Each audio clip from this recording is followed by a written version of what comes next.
ತಾಯಿಗಳು ಮಕ್ಕಳನ್ನ ಎಷ್ಟೇ ಪ್ರೀತಿಯಿಂದ ಬೆಳೆಸಿದ್ರು ಮಕ್ಕಳು ಕಾಲಲ್ಲಿ ಓದಿದಂತೂ ಬಿಡೋದಿಲ್ಲ. ಅದು ನಮ್ಮ ಜೀವನದಲ್ಲೂ ನಡೆದೈತೆ. ನಾನು ಮನೆಯಿಂದ 3 ವರ್ಷದಿಂದ ಹೊರಗಡೆ ಇದ್ದೀನಿ. ಪ್ರತಿಯೊಂದು ದಿನಗಳಲ್ಲಿ ನೋಡನ್ನ ಕಳ್ಕೊಂಡು ಪಾರ್ಕಲ್ಲಿ ಉಳ್ಕೊಂಡು ನಿನ್ನೆ ಒಂದು ಆ ಘಟನೆ ನಡೆಯಿತು. ನನ್ನ ಮಗಳೇ ನಮ್ಮ ಹೊರಗಡೆ ಹೋಗು ಅಂತ ಹೇಳಿದ್ಲು. ಅದು ನಮ್ಮ ಜೀವನದಲ್ಲಿ ಈ ಫಿಲಮ್ ಇಂದ ನೋಡೋಕ್ಕಿಂತ ಅನುಭವಿಸೋದೇ ಜಾಸ್ತಿ ಆಗಿದೆ. ತಂದೆ ತಾಯಿ ಇರುವಾಗ ಅವ್ರಿಗೆ ಎಂತ ಏನಾದ್ರು ಮಾಡ್ಕೊಳ್ಳಿ, ಇಲ್ಲ ಅಂದ್ರೆ ಈ ತರ ಆಗೋದಂತೂ. ಎಷ್ಟೋ ಮೂವಿ ಬರುತ್ತೆ, ಎಷ್ಟೋ ಮೂವಿ ಹೋಗುತ್ತೆ. ಈಗಿನ ಫಾಸ್ಟ್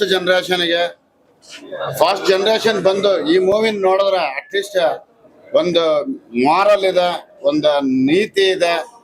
ಫ್ಯಾಮಿಲಿ ಬಂದು ಎಲ್ಲಾ ತಂದೆ ತಾಯಿ ಮಕ್ಕಳ ಜೊತೆಯಲ್ಲಿ ನೋಡುವಂತ ಮೂವಿ, ಫ್ಯಾಮಿಲಿ ಎಂಟರ್ಟೈನ್ ಮೂವಿ. ಇದನ್ನ ದಯವಿಟ್ಟು ನೀವೆಲ್ಲರೂ ಸೇರಿ ಪಬ್ಲಿಷ್ ಮಾಡಿ. ಒಳ್ಳೆ ಸಂದೇಶ ಇದೆ. ಎಲ್ಲಾ ತಂದೆ ತಾಯಿಗಳು ಬಂದು ಆರಾಮಾಗಿ ಕುತ್ಕೊಂಡು ನೋಡೋ ಸಾಂಸಾರಿಕ ಚಿತ್ರ, ಒಂದು ಸಂದೇಶದ ಮುಖಾಂತರ ಇದೆ.